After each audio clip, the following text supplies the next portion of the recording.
Microphone check. 1, 2, 3, 4, 8, 17, 23, 68. Okay. Hey guys, what's going on? Good afternoon. Welcome to hashtag TNT JoeFi Tech News that Jerome Ortega finds interesting. I am your host, Jerome Ortega. This is episode something because I lost count. I should really figure out what episode we're in. This is also day something in quarantine because I equally lost count, and that's something I don't really want to keep count of, so it doesn't really matter. Anyway, like I said, good afternoon to everybody. Well, good afternoon to people in the US. Good morning, good morning, good evening to everyone else around the world. How's it going? Welcome. We have some news today. Some new phone came out today, I think, from some small company, OnePlus, the Nord. Isn't that a weird name? Yes, the OnePlus Nord released today. And who watched the stream? Did anyone watch this stream? I wish I tried to pull up the live stream again, and it was gone. They removed it. I don't know why they removed it. I thought the stream was a little weird. It was a 3-hour stream. Well, it wasn't 3 hours, but they turned the live stream on like an hour and 45 minutes before the actual event, and then they just replayed, like their cringy commercials and other marketing stuff for an hour and 45 minutes. And then they broke into the stream. They didn't break into it. They started the stream, and it was augmented reality, and some of it was cool, some of it was weird. Unbox Therapy was on there, and it just, I don't know, it didn't vibe with me. I think they could have done something else in augmented reality, but not an event like that. It looked weird. It seemed off. Now, this has nothing to do, this is not a reflection on the phone. This is just my thoughts on the actual event. It was still nice to see you know, what was going to be on the phone and what they were adding into it, and how it separates itself from the OnePlus 8, which in a lot of ways it seems like at least from the start, like looking at it just from the outside looking in, it looks like a really good solid phone for the price. $400 is the price, 25,000 rupees is the price in India, and 400 euro in parts of Europe. I heard that the price might be different depending where you are in Europe. I have a couple articles that we're going to go over today, so I don't really know what the price points are in different parts of Europe, but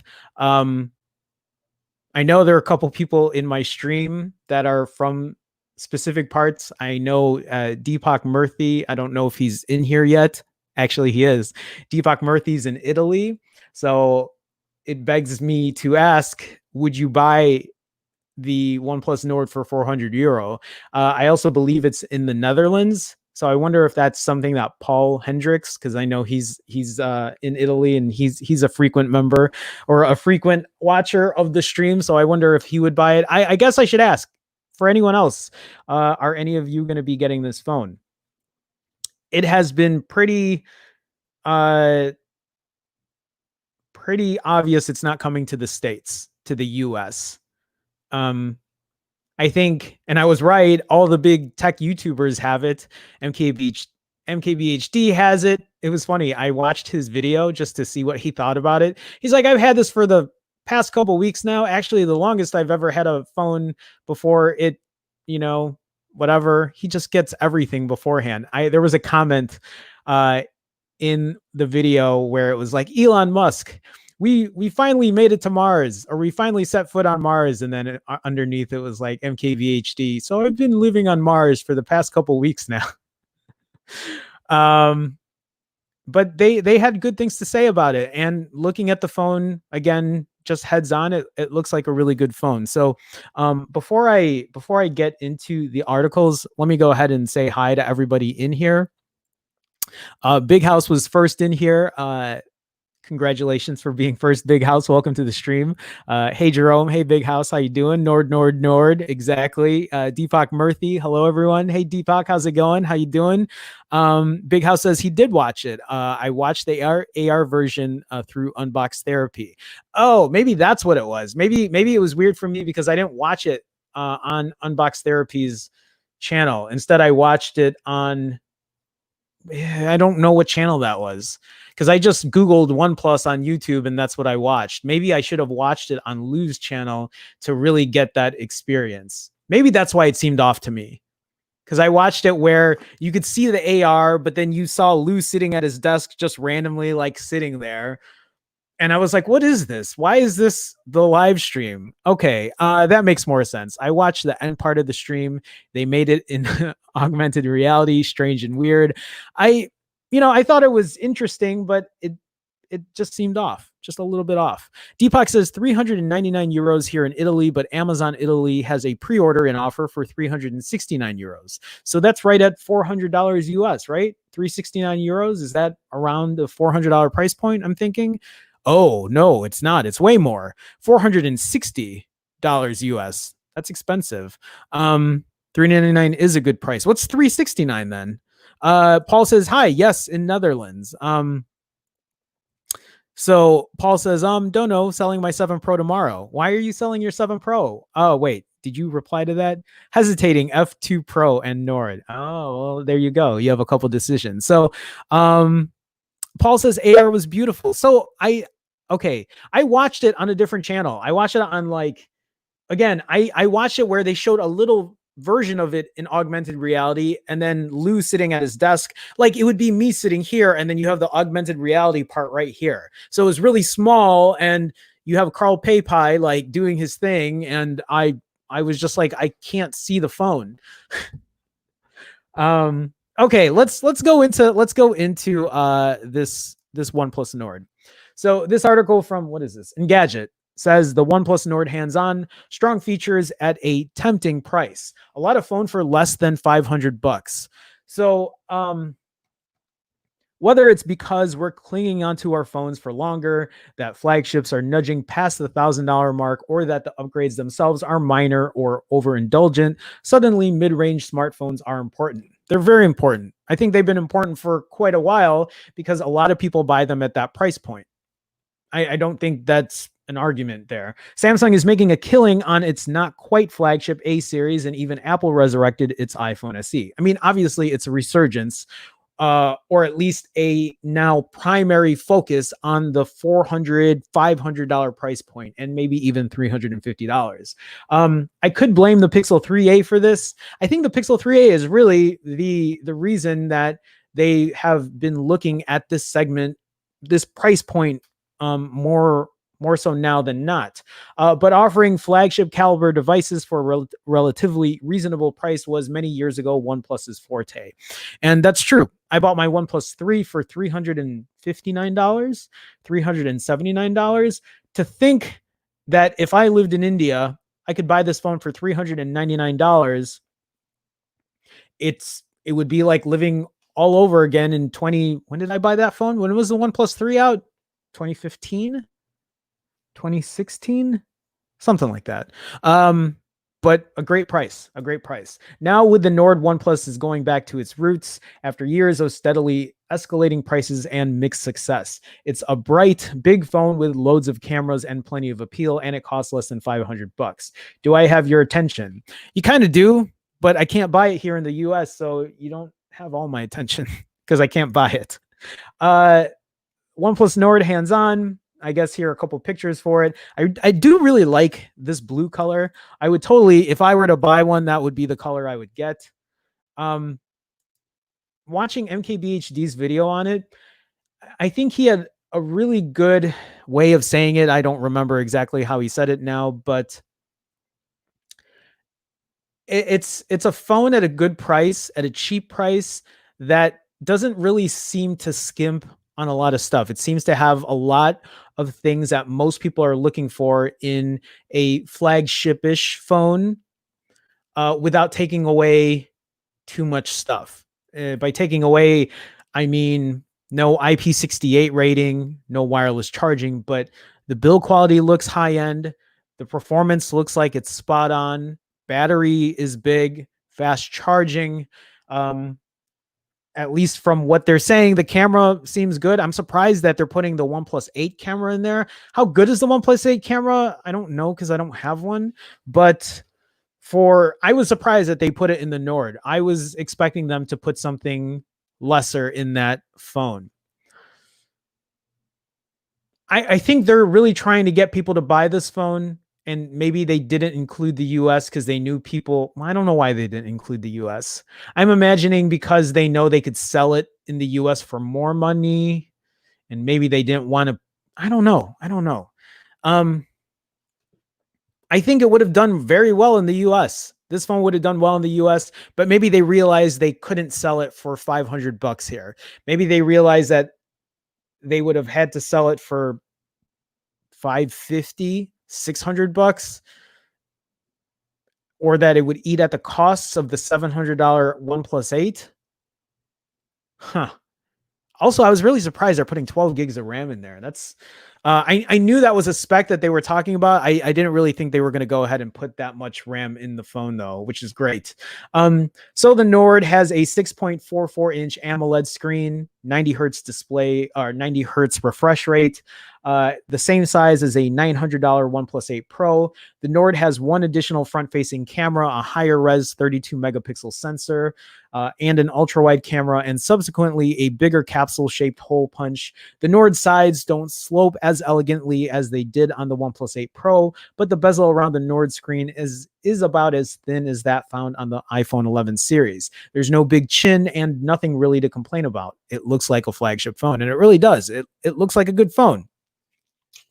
Notably, for a phone in the Nord's price range, the screen can run at 90 hertz, making for a smoother viewing experience than most smartphones that have 60 hertz screens. That said, some other pricey handsets have reached 120 hertz. It's still a nice upgrade from the status quo, especially if you're not used to Faster refresh rates on your phone. You can adjust the screen setting to 60 hertz if you're looking to conserve battery life too. I'm glad that they put that option in there as well. The Nord also has an in-screen fingerprint sensor, but thankfully this one seemed to work way much better than the one found on the OnePlus 8 Pro. Really? Wow. Okay. So it has a bigger, or it has a better it has a better in-screen fingerprint sensor than the OnePlus 8 series phones. That's good to know. That kind of sucks though for the OnePlus 8 Pro, but I'm glad that they went ahead and they improved on that as well. The Nord offers some flagship razzle dazzle in its color options too, with options that include a subtle matte gray and a shimmery sky blue. I tested the blue marble model. There's a gray onyx option too, and the finish has some optical depth to it. The translucent effect is similar to what you might have seen on Huawei devices in recent years, and I'm a fan. Anything that's not boring shades of black, blue, and white should be embraced. Your opinion, however, may differ. So let me see here. In an ill-fated experiment back in 2015, the company tried to offer the OnePlus experience for under $300, but the one ultimately too many sacrifices were made. Yeah. Okay. I said that right. Poor camera performance, middling LTE support. And it looks like this phone isn't going to have, this phone looks like it's an all around well built phone. It really does. Judging from my time with the Nord so far, he's not wrong. It mostly works like a flagship Android phone would. Animations and app transitions are smooth and swift. The phone can tackle a quick game on Stadia or running off the phone without choking. OnePlus apparently has made over 300 optimizations to the Nord to make the most of Android 10 and Qualcomm Snap 765. The Nord comes with a 4100 milliamp hour battery, so it should last a day or two between charges. OnePlus doesn't offer any estimated battery life figures, but I'm sure it's going to be decent, especially with a big battery like that. So as far as the camera, I can read all these specs, but for me personally, I think the real test is me just testing the camera myself. But like I said earlier, I'm really surprised that they went ahead and they're putting the OnePlus 8 main camera in the OnePlus Nord. That's a big bonus for people who are looking for at least a decent camera at a decent priced phone. Again, if you can buy this one for $400, I think that's a great deal. Deal and a half, deal and 2/3, deal and 3/4. I think I would recommend this phone if it was available here in the States for a $400 price point. With a Snap 765, 8 gigs of RAM, 128 gigs of internal storage. I don't know how much is, oh no, it's 100 more, right? For the 12 gig version and 256 gigs of internal storage. I don't know if it would be worth it at that price point, but maybe, because 12 gigs of RAM is a lot. I would have loved to see 512 instead, but I'm not buying the phone anyway, so it's not a worry of mine. So it has a 48 megapixel sensor that is the main sensor, a low f1.75 aperture, has image stabilization OIS. Now, so the camera app captures 12 megapixel stills, but you can tweak the settings to take in all 48 megapixels of detail. Blah, blah, blah. It does 4K. Really, the way I feel about it is until I see the actual results of the camera samples, it's hard for me to read all this kind of like mumbo jumbo. It's not mumbo jumbo and it's not marketing. These are the technical aspects of the phone, but I can read technical jargon all day on here and I just can't give a precise like overall feeling of the camera unless I were to test it myself. So it does have nightscape mode, which is like their version of night mode, which is their version of night sight. I haven't really tested a OnePlus camera phone since the OnePlus 6T, so it's hard for me to say how well these phones have evolved. A lot of people are saying the OnePlus 8 Pro is great now in terms of its camera, but I don't have one, so I can't really give much of an opinion on that. So now it says here at 379 pounds, $480, OnePlus made compromises. So a cheaper Snap 765G processor, like I said, it doesn't have dust and water certification, which is not a deal breaker for me. It doesn't have wireless charging, which is also not a deal breaker for me. So I feel like those two things are great not great to remove, but if I were to skimp on something, it would be the wireless charging and it would be the dust and water resistance. I could live without those two if it would save me on price and if the rest of the specs were better there. So would you pay double for those features? Oh, okay, it's asking for a flagship phone. The cheaper device comes with 8 gigs of RAM, 128 gigs of storage for 469 pounds. Wait. So what is this 370? I should have read the whole article. I also don't have this on the right thing here. So 379 pounds for 480, or you can, oh, okay, there you go. 46, I don't know. 469 pounds for $600 for 12 gigs of RAM and double the storage. There is still no word on US launch plans. I don't think it's coming out in the US at all. The OnePlus Nord has piqued my interest. Expect our full review soon if you can get your hands on it. If he lives in Europe, though, I'm sure, especially since he's talking about pounds, I'm sure he does. Okay, so what I want to do, though, is I want to like continue on. I will go into chat. We will talk about the Nord. We might spend the entire hour talking about the Nord, but we'll see how this conversation goes. So this article from PC World says, it sure sounds like OnePlus's affordable and attractive 5G Nord will never come to the US. If you're waiting for the OnePlus, if you're waiting for OnePlus, okay. If you're waiting for OnePlus's US website to update with ordering info for the new 5G Nord, we've got some bad news. It's not happening, not later today or probably ever. I did see you can join a beta program and they're giving 50 OnePlus Nords for people's reviews. And I think they're going to let some people keep it if their reviews are very detailed. I don't know if it means if you're kissing their ass. I really don't know, but I was like, should I do that? And I'm like, I probably, even if I did it and they gave it to me, I know I'm probably not going to do a review because I've just, not that I'm lazy, I just have so much going on. But for anyone that doesn't know, I'm also moving August 1st. So I like my whole life is about to get turned upside down in about a week or 2 weeks or right now. Anyway, continuing on. While the announcement of the long-rumored and oddly named Nord represents a return to OnePlus's mid-range mindset, it's only launching in Europe and India. And while sales of the OnePlus 8 Pro are reportedly not great, the company isn't looking to bring the Nord to the States. Our history has shown that focusing on just a few markets first and then expanding has worked well. While this new smartphone product line will initially be available in Europe and India, we look forward to bringing more affordable smartphones to North America in the future. The phrasing might leave the door open to a possible launch. It's not coming to the States. I'm almost positive, but the statement doesn't sound like the Nord is ever coming to the US. That's a shame. Even without the latest processor or display tech, the Nord is an extremely attractive 5G phone that brings flagship style and performance at an excellent price. We went through these already, the specs, I mean. So the OnePlus Nord may cost hundreds less, but includes many of the flagship features from the $700 OnePlus 8 and $900 OnePlus 8 Pro, 90 hertz display, 30T warp charge, 5G, its first dual selfie cam, 48 megapixel sensor that you find in the OnePlus 8, and then on and on. Build quality, fast performance, it looks like, clean UI.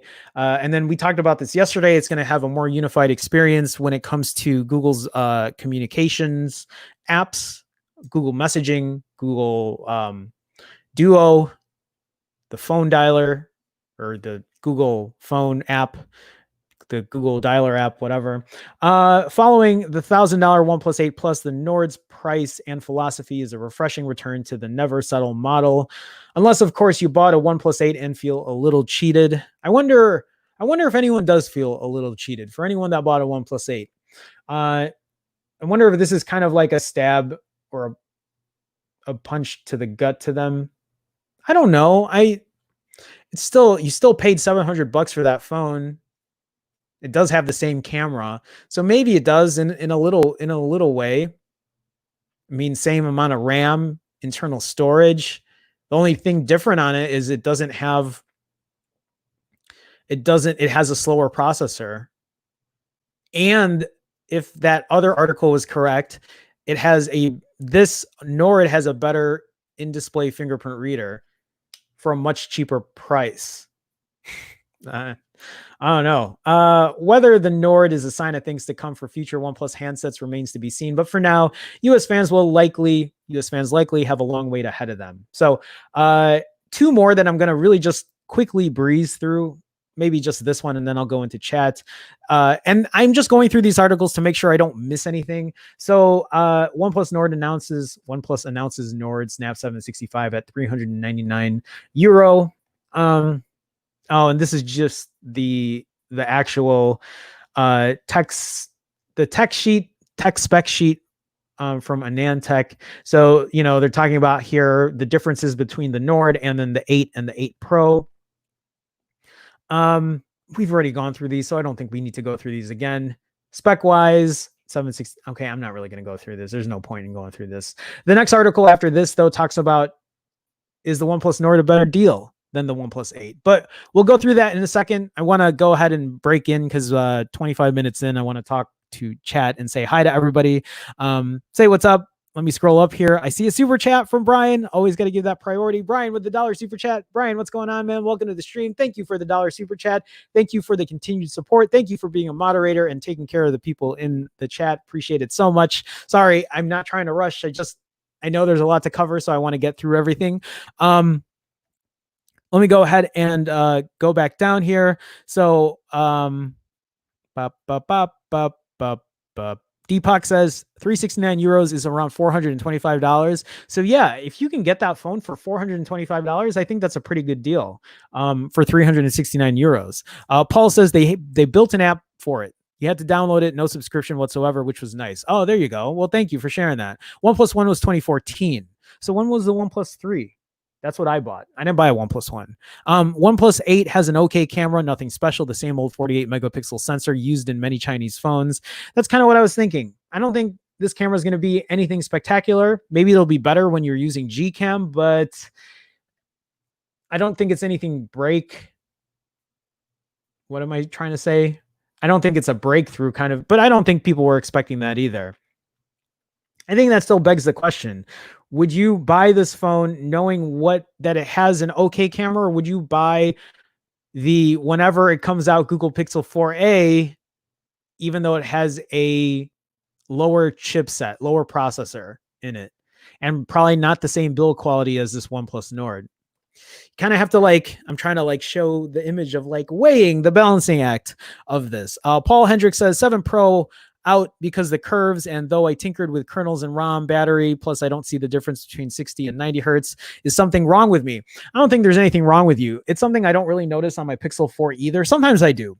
When I'm going through the app drawer, sometimes I'm like, oh, this is very smooth. It was actually funny during that AR event was when they were trying to show 90 hertz for people who watched it. When they were trying to show the smooth 90 hertz refresh rate, they showed you first, this is what 1 hertz looks like. And obviously it looked like a potato scrolling through the phone. And then after 1 hertz, they showed you 30 hertz. And then obviously 30 hertz wasn't that good either, but then they never showed you 60. They went from 30 hertz to 90 hertz. They never showed you the difference between 60 hertz and 90 hertz. And I think that's because a lot of it is negligible. Can you notice a difference? Yes, you can still notice a difference, but I don't think the difference is that big. Maybe it depends on the device. Maybe it depends on the display. Maybe that's when it really makes a difference. But I don't think there's anything wrong with you, Paul. I feel very similarly. There are times I do notice it, but it's not all the time. And once I'm really deep into my phone, it's not something I'm thinking about at all. Deepak says curved edges are nice design-wise, but annoying in daily usage. 100% completely agree. Brian says phone looks nice, but the camera will probably be meh. I agree. Tony Kim is in here. Heyo. Tony also says at the price point, I think the OnePlus regular 8 just lost its place, in my opinion. That's a fair point. Tony, also, I have to say hi, Tony. I meant to write you back. I think Tony joined me as a member, a YouTube member, either off hours or whenever. But Tony, thank you for being a member to my YouTube channel.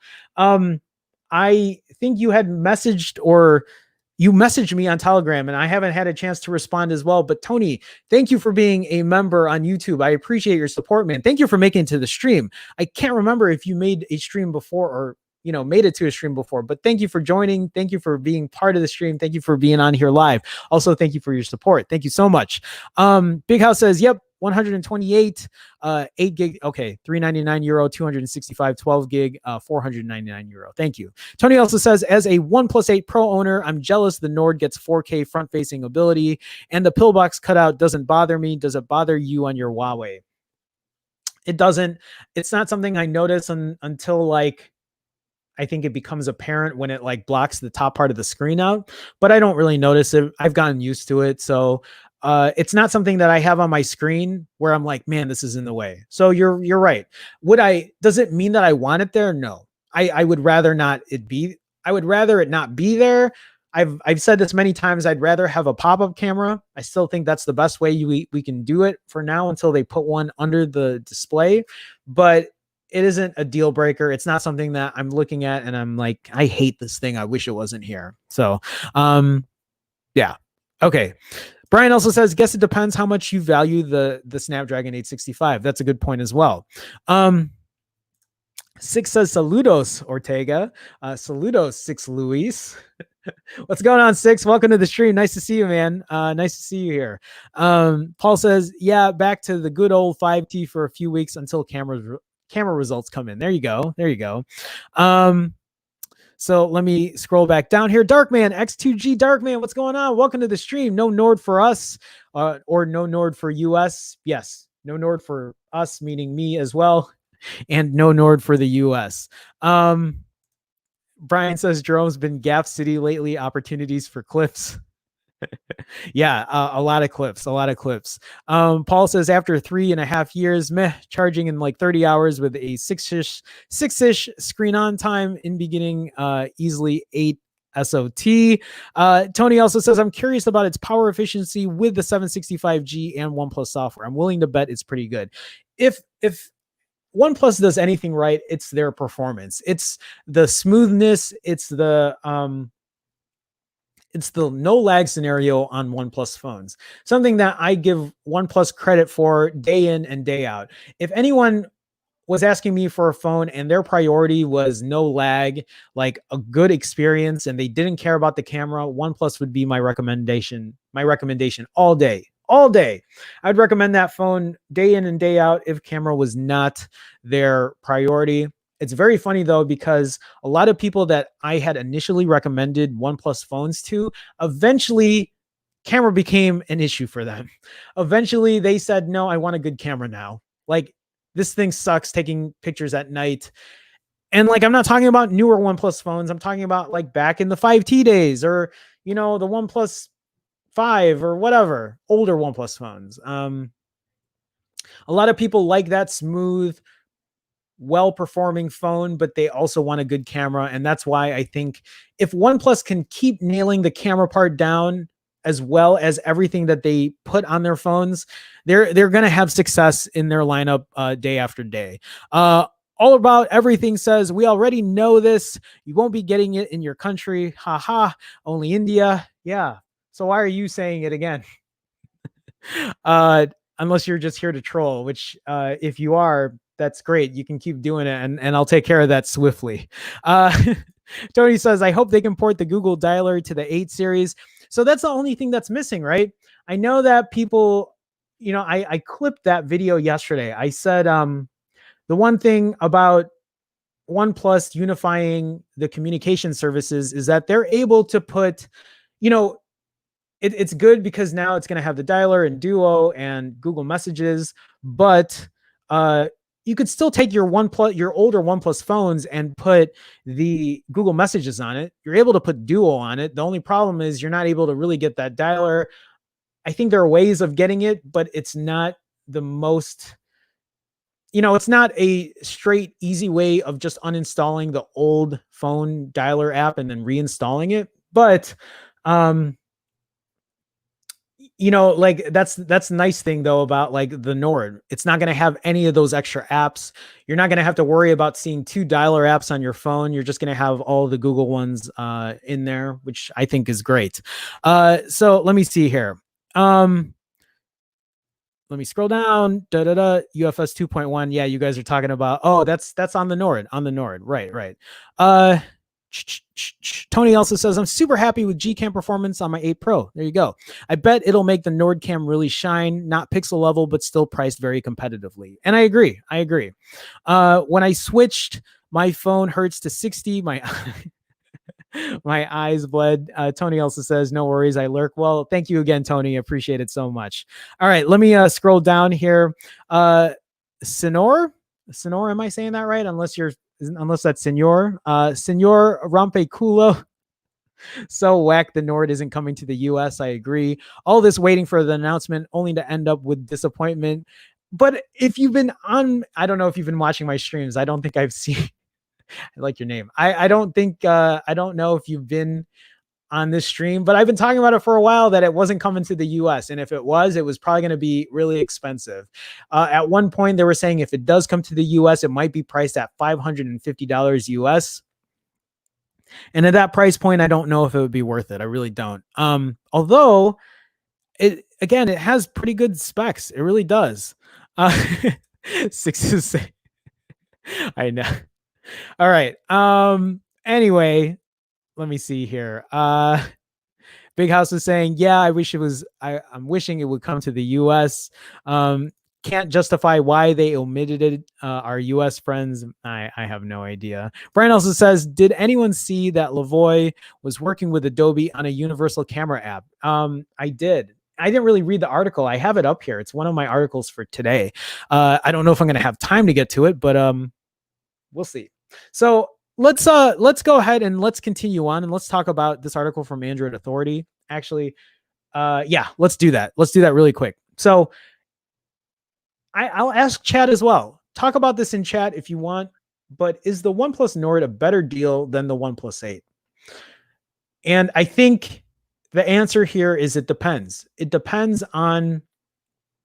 really depends on your priorities. I might not even have to read this article. It depends on if I'm thinking, is the OnePlus Nord a better deal than the OnePlus 8? Okay.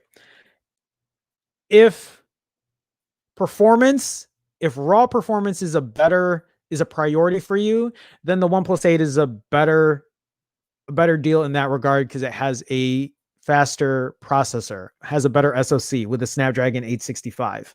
So in terms of raw performance, raw GPU, if you're a mobile gamer, then the OnePlus 8 might be better. If wireless charging, no, there's no wireless charging on the OnePlus 8, right? It's only on the OnePlus 8 Pro. Oh, man. So IP68, water and dust resistance. If that is a priority, then those are your only two things because the OnePlus 8 and the Nord have the same main shooter. The Nord is cheaper. The Nord has about, I'm guessing, probably similar build quality. Display is similar. And the Nord is a lot cheaper. I mean, if you're in India, you're talking about, well, no, it's still pretty cheap in India as well. Isn't the OnePlus 8 in India like $565? And then the Nord is $400. So it's a price difference about, well, it's still about $165 price difference. So the OnePlus Nord is finally official after all this time, and it seems to pack a pretty good punch in terms of specs and features. Let me switch this really quick. The phone comes in at well under €500 in Europe and India, but should you pick up OnePlus's mid-ranger or spend a little more on the OnePlus 8 series? Let's take a look. So what do you get for an extra €300? Okay, so... But I see I think they're looking at the price points differently here. I think they would need to look at the price points in the US, or not the US, but in India straight up, because you can't buy it here in the States. There's a lot of crossover between the two phones featuring a 90 hertz OLED screen, 5G, Warp Charge 30T charging tech, and the same 48 megapixel camera. I feel like this article might be a little skewed about what it provides and what it doesn't when you're comparing the OnePlus 8 to the OnePlus Nord. It's clear that the OnePlus 8 Pro brings an awful lot more to the table than the OnePlus Nord. Okay, so this is also talking about the 8 Pro, but I just want to see what they conclude saying in here. So is it worth it to pay extra for the OnePlus 8 series, or should you grab the Nord? You can give us the answer. Oh, God damn it. I didn't mean to swear, but it's just, I think this is something that we would have in better discuss. I guess what I'm trying to say is this article is kind of weird because I think it's looking at prices in the US and it's not looking at prices straight in India. You can't buy this phone in the US. So why would you compare US prices to it? You'd have to look at what it sells for in India. In India, the OnePlus 8 sells for $565, if I'm not mistaken. I think $565 US is the price in India for the OnePlus 8. And then for the OnePlus Nord, it's $400. So it's a price difference of $165. And I think for that extra $165, you get faster performance, GPU, IP68 water, and dust resistance. That's it. If you want to get the OnePlus 8 Pro, which I can't remember how much it sells for in India, you're going to get a much better camera, wireless charging, better chipset. So it might not even be the difference between the 8 and the Nord, but the 8 Pro and the Nord. Is it worth spending on that? Okay, we'll leave it at that. Selwonk has a good point. No stereo speakers. I forgot about that. Selwonk, thank you so much. The OnePlus 8 or the OnePlus Nord does not have stereo speakers. It has a mono speaker at the bottom. Totally forgot about that. Selwonk, thank you for saying that. Selwonk, also welcome to the stream. Which I also have to add. Where is my? Oh, it's right here. That's one of the big gripes on my Huawei P40 Pro Plus is it doesn't have stereo speakers. For a $1,300 phone, it doesn't have stereo speakers, which is a little annoying. But if I remember correctly, it's missing that because of the camera tech that's on the phone. And I still don't like that excuse, but I've been watching all my stuff on it though. I mean, it's fine. Every time I cover up the bottom speaker, I'm like, damn it. No stereo speakers. Anyway, let me scroll up here. Let me say hi to everyone else. I know a lot of you have come in here as well.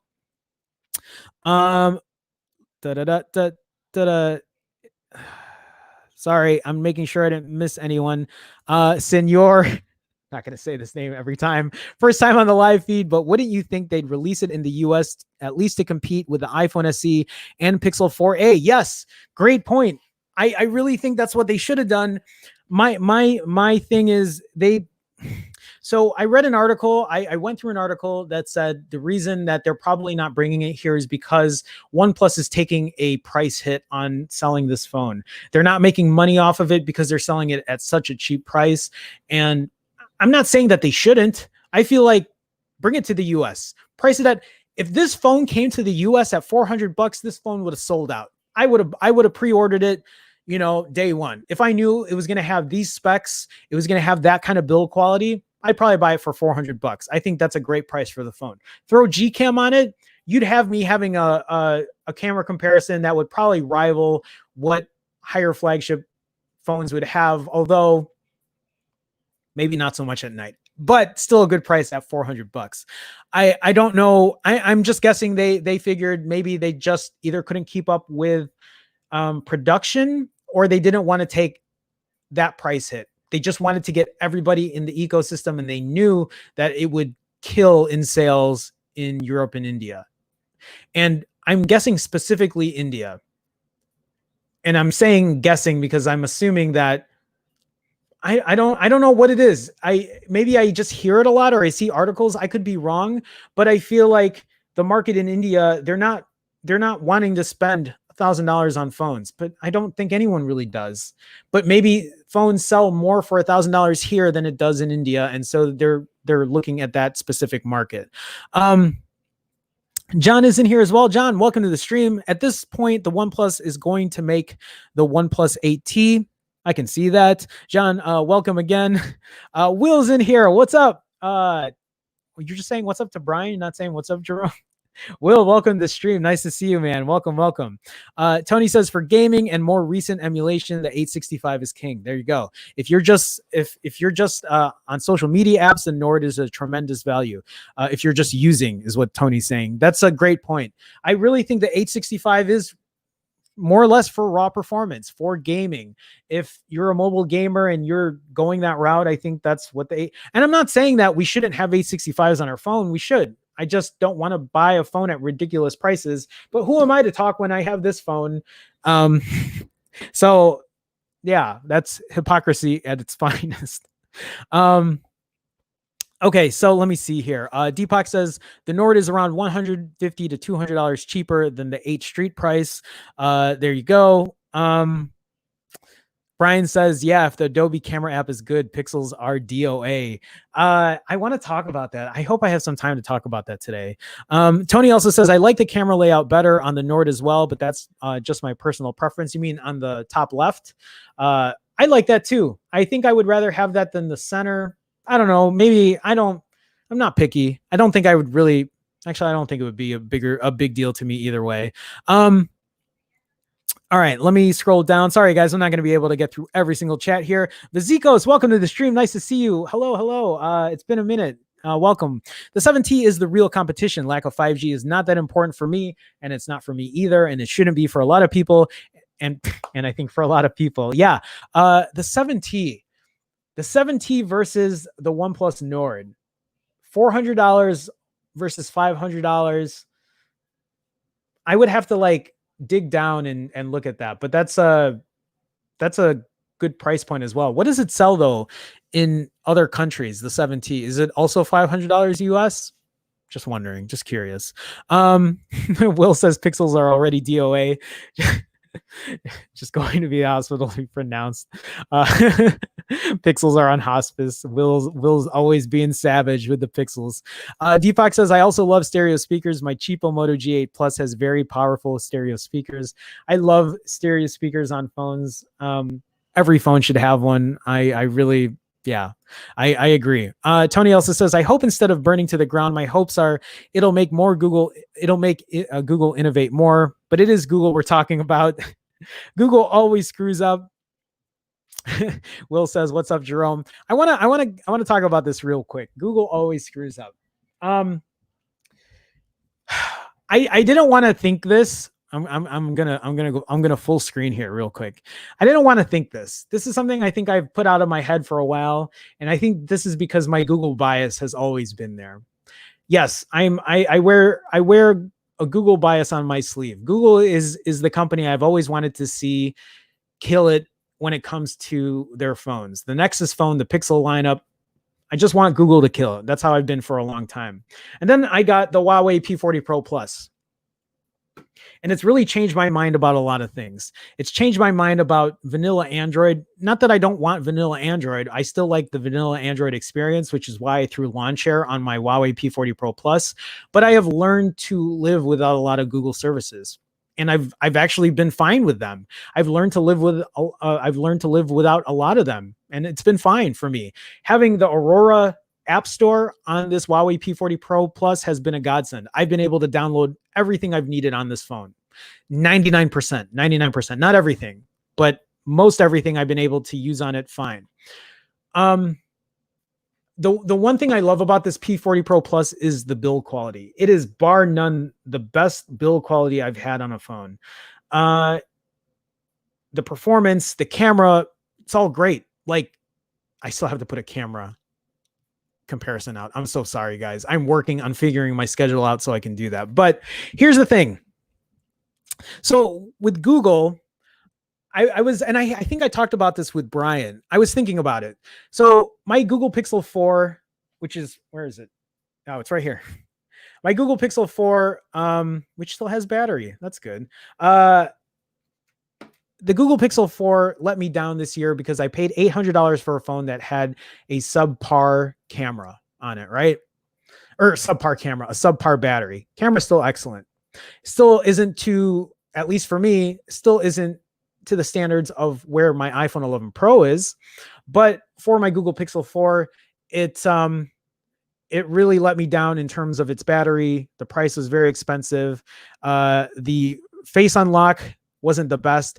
And one of the biggest issues I've had on this phone is the oleophobic coating completely just went bad on me. To the point where this phone, well, you can't see it here, but it really looks disgusting. That oleophobic coating just completely decided it wouldn't be there. And now I have like these weird like streaks and lines on my phone that whatever. So I thought about this and I was like, well, at least this oleophobic coating was only my issue on the Pixel 4. And then I forgot that when I got my Pixel 3, I have a video on it on my channel. I mean, thankfully, Google gave me a free Pixel. It was the only time they ever gave me a free Pixel, but my Google Pixel 3 had a green issue where the entire screen turned green. That was a quality control thing. I think it was also a software issue thing. But either way, I had to get a replacement because that Google Pixel 3 just all of a sudden, like half the screen went green and then all of a sudden the entire screen went green. And it's like, why is this happening? Why is this a thing? Why am I getting this with my Pixel 3? And then I thought about it again and I thought about my Pixel 2, my Pixel 2 XL, and the fact that had a blue tint issue where the screen was considerably blue, had a bluish tint to it. And then I ended up buying a newer Google Pixel 2 XL.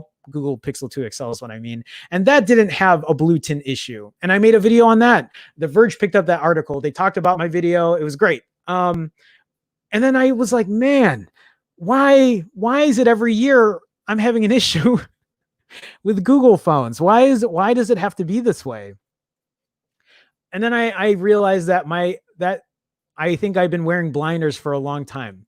And it's not that I haven't made these issues apparent. I do talk about them. I think I have just like glossed over them because I don't want to believe that these issues are a big deal to me. But why on all the, so yeah, I talk a lot about Samsung and its UI, how I don't care for its software. But its build quality has always been good. The display has always been good to me. And I can talk about that with a lot of other phones. Like Google needs to fix a lot of issues and I don't know when that's coming. And so at this point, I'm kind of like Will and I'm done holding my breath. And am I going to buy the Pixel 5? Yeah, because I'm an idiot. I need to buy it. I want to test out the camera. I want to see if they've improved on the Pixel 4. Am I going to pay $800 or whatever if they price it at that point? Yeah, because I'm an idiot. I think the one phone I will never stop buying are Pixels, iPhones, and if Huawei doesn't go bankrupt because they've been crippled in so many ways right now, I will probably buy every single PX number Pro Plus Max Extra Super series that they're going to put out because I really have kind of fallen in love with this phone. I really enjoy the experience I've had on my Huawei. I really went off on a tangent talking about Google here, but I just wanted to share that. So anyway, let me scroll down. Let me just say hi to everyone before we continue on. And I do have stories about the OnePlus Buds, but I don't know if I really want to talk about that today. Yeah, is it cheap? Sure, $79. I've heard some good things. I've heard some mixed reviews.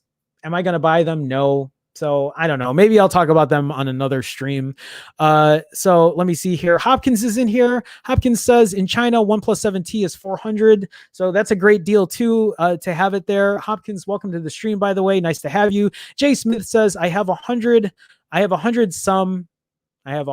something Samsung and as happy as a lark.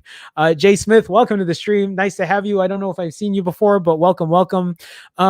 Sean says, what up, Jerome? Sorry I came late. Never apologize. You don't have to apologize, Sean. Always nice to have you. Welcome to the stream. John says here, Google is praying that it won't come out in North America before they launch the 4A. And you know what? There you go. Man, if the OnePlus Nord came here and it priced at $400,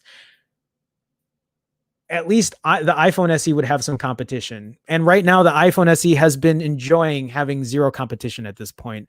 Aswin A, welcome. How's it going? Ordered one with my voucher. Congrats, man. Did you get the blue one or did you get the gray one?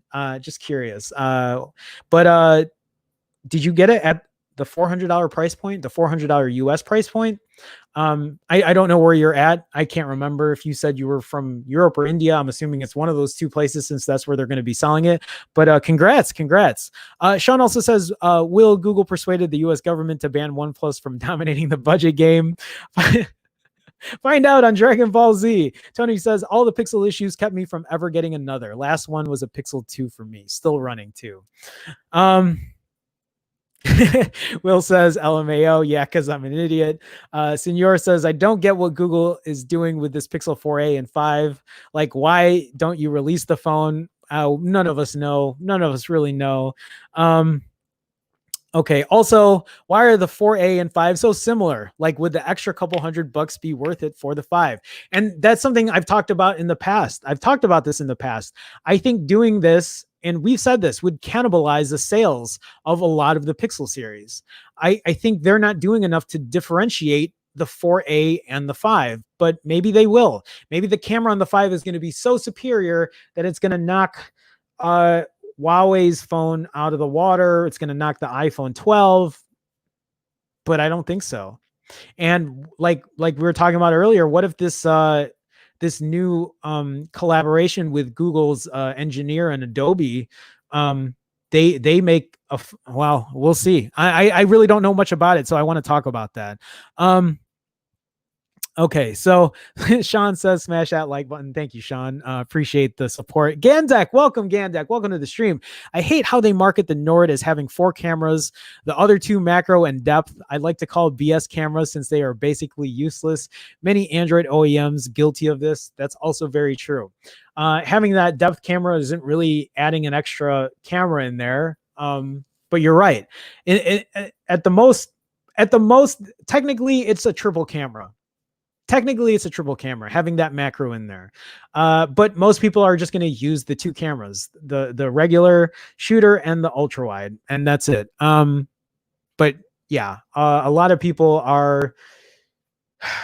We live in this world where marketing is like, the more megapixels, the better. The more cameras, the better. This phone has 17 cameras in the back, so why would you buy one with 2? Jay Smith says, you know me from HLM. Oh, well, Jay Smith, thank you. Appreciate you dropping by. Thank you for making the stream. Appreciate you being on here. I know I was just talking to Daniel today. I've been trying to make time for streams on HLM. I've been so busy. But Jay, thank you for crossing over. Thank you for making it over. Appreciate you stopping by. Tony says, I really wanted the P40 Pro, but I've left the whole modding and tinkering phase. But that's the thing, Tony. I haven't really tinkered. Well, in a way I have. I'm glad it's working for you. Makes me still want one. It is a really good phone though. I really am enjoying it.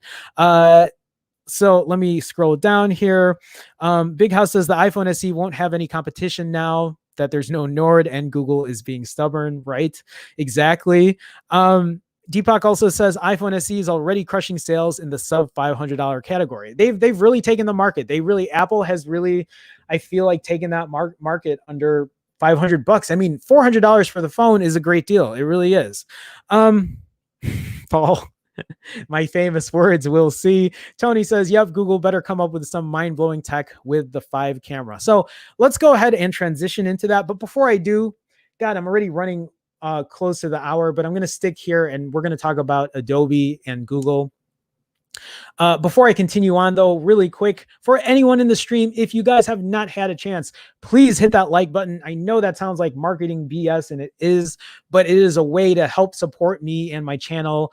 I know it's not something I enjoy doing, but I think it helps people find the stream. So if you get a chance, please hit that like button. At the same time, I stream weekdays, 2 p.m. Central. So if you are not a subscriber, hit that subscribe button as well. God, I hate being this person. I'm going to say it every time, but it does support me. So if you can, if you want to be a subscriber, hit that subscribe button. I do stream weekdays again at 2 p.m. Central. So you won't miss a stream. God, I hate this marketing part of it. And last but not least, in true marketing fashion, if you are in the stream chat, and if you have noticed people with green in their name, that is because they are part of the Phone Jerome fam.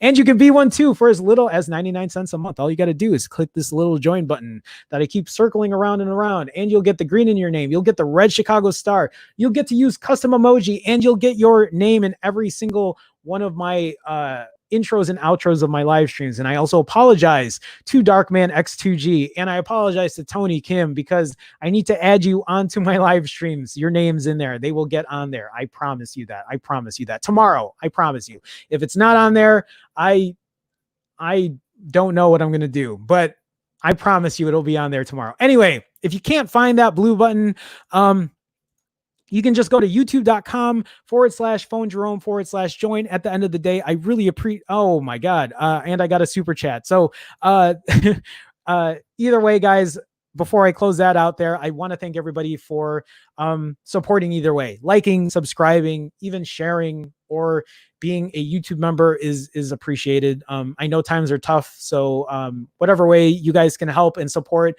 I do appreciate you guys taking the time to do that. So real quick here, Big House Productions with the $5 super chat, channel support with all the emojis. Great info, Jerome. Big House, thank you so much, man. Thank you for the continued support. Thank you for always being a regular supporter, as well as everybody in here. For people who have supported in the past, please know that it's always appreciated. So thank you so much.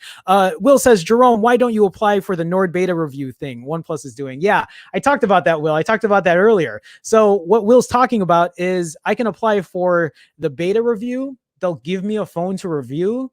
And if I guess if the review is good enough, then they won't ask for the phone back and I'll get to keep it.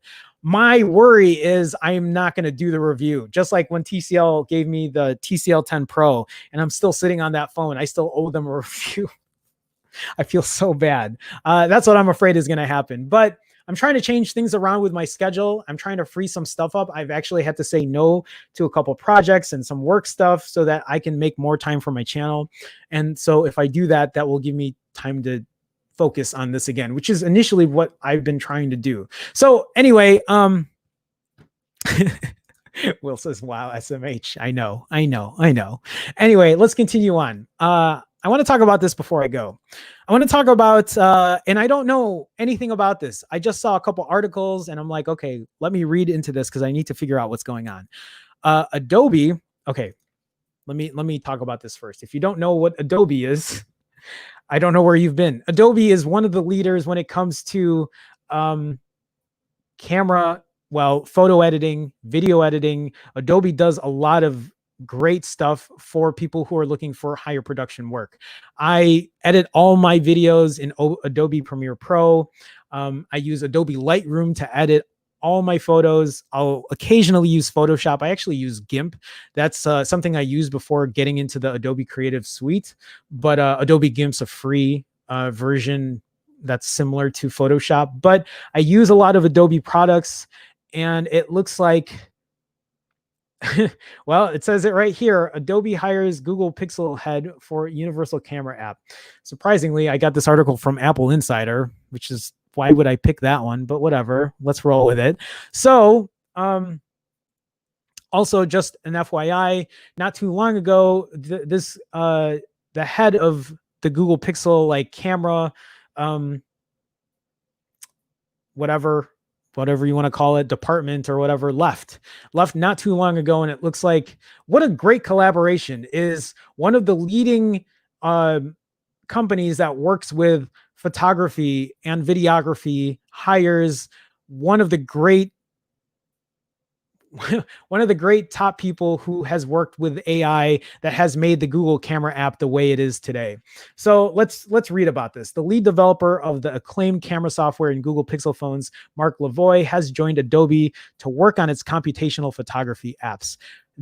This could be a complete game changer. 4 months after leaving Google, Mark Lavoie has now joined Adobe as a vice president and fellow. Previously known best for leading the team that created the computational photography technology in the Pixel phone range, Lavoie is reportedly to work on a future camera app for Adobe. The sole detail confirmed by Adobe is that Lavoie's work will be centered on the concept of a universal camera app. Wow. I'm trying to think of how this would play out. So they would make an app that would supersede the Google Camera app and the iOS app, they probably charge money for it as well. And it would be better than both of those. He's believed to be working in Adobe's Sensei team, plus its research and Photoshop camera ones. Sensei is Adobe's AI-based software intended for image professionals.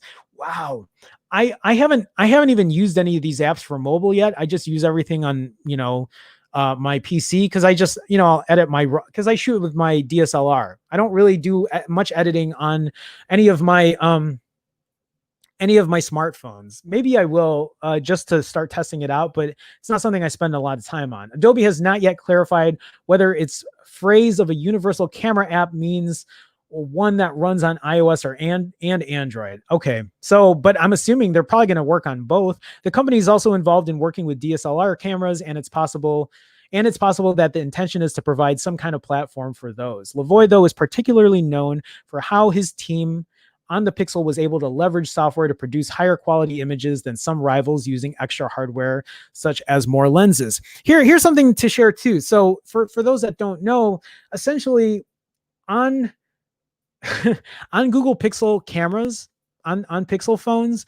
the hardware on those cameras have essentially been the same for years and years. The only thing that's changed is the AI in it. And Mark Lavoie, I think, had a big hand in that. They have just sophisticated or improved the AI in it to give you better results year over year. Other phone companies have piggybacked on that. And that's why you see things like Gcam, right? They've realized that using that software and applying it to other smartphones that are not Pixels work just as well. I just used, what was the app I used on the iPhone that I tested out? I did a photo test on that not too long ago. It was an excellent photo app as well. It was a pay app, but it worked really well. This is also why I feel like the Pixel 5 needs new hardware for their cameras, because how much better is this AI going to get? I think the Pixel 4 has now stagnated, if you ask me. I don't think there's that much of a difference between the 3 and the 4, although I would have to watch my past reviews because I really don't remember. But I think for a lot of people, they're pretty similar. And I really think what Google has to do now is they need to really improve their hardware on the cameras for the Pixel 5 if they really want to differentiate themselves on upgrading their phones. Because why would anyone buy a Pixel 5 if they can buy a Pixel 4a, right? If the cameras are going to be similar, if the 4a is going to be way cheaper, if the 4a is going to price at $350 and the Pixel 5 is going to price at $700, why are you going to spend double the money if the camera is going to be about the same? Because you want a faster processor and better build quality. I mean, I can understand that stuff, but I don't know if doubling the price is going to be enough, or having those features is going to be enough to justify doubling the price of the Pixel 5. So, sorry, I swallowed wrong. Not trying to scare anyone. Let me get back into this article before we close this off. Adobe has recently launched Photoshop Camera, an app that runs on both iOS and Android. However, at present, its AI-powered intelligence is restricted to recommending assorted filters. So there's really nothing on it yet. I'm assuming how this app would work is, I guess I'm assuming how this app would work, this Adobe app would work, is you would download this app, and then it would just be your primary camera app. You can use it to shoot automatically, and it would do all the processing for you, and maybe better than what you get on the stock camera app on your Google phone, or the stock camera app on your iPhone or Galaxy, or wow. I want to see what they come up with. Those would make great camera comparisons as well, to see what kind of processing power or AI processing power Adobe has. You know what's going to happen though? They're going to reverse engineer this, and there's going to be like a Gcam version of Adobe, whatever they're going to call that. And that'll be great. Oh man, I'm just wondering how good it's going to be. I wonder if it'll compete with what AI has for, well, I mean, they have Mark Lavoie on board. I mean, I think they know what they're going to do, or I think they know what they have to do, and I bet you they can improve on it as well. I just wonder if they can do that universally with a bunch of different phones and apply that processing power to any phone that kind of comes along their way. But maybe they'll be very specific. They'll buy these phones, apply it, and see how well it does. Guess we'll wait and see. Okay, so let me get back into chat before I kind of call it here. Let me scroll down here. Big House says you have to give a quote favorable review to keep the phone. Yeah, and you guys know how I do. Every time a phone manufacturer gives me a new phone to review, I only see one. They never give me another one because I don't know. Either I don't make the review or I don't have the best words for it. So yeah. Okay. Dustin, welcome, man. Welcome to the stream. Dustin Blad, I've used Affinity Suite. Affinity Photo and Designer are pretty good for the price. It's no Photoshop, but good for basic stuff. Cross-platform too. Dustin, I've never heard of Affinity Suite. I'll have to take a look. Thank you for sharing that. Dustin, welcome to the stream. Welcome to the chat. Welcome. Thank you for providing some feedback there. I appreciate that. Yeah, I don't know if I've seen you before, or maybe I have, and I know eventually I'm going to say I've said hi to someone before and said this exact same thing. It's hard for me to keep up with everybody. Tony says, watch Google lock down their camera API once the Adobe camera kills the game. And you know what? They have to know this is coming, right? They have to know now that Mark Lavoie's here, and there's probably more competition along the way. Dustin also says, I had the Pixel 3 for a year and that camera was amazing. I agree. It was mostly software, right?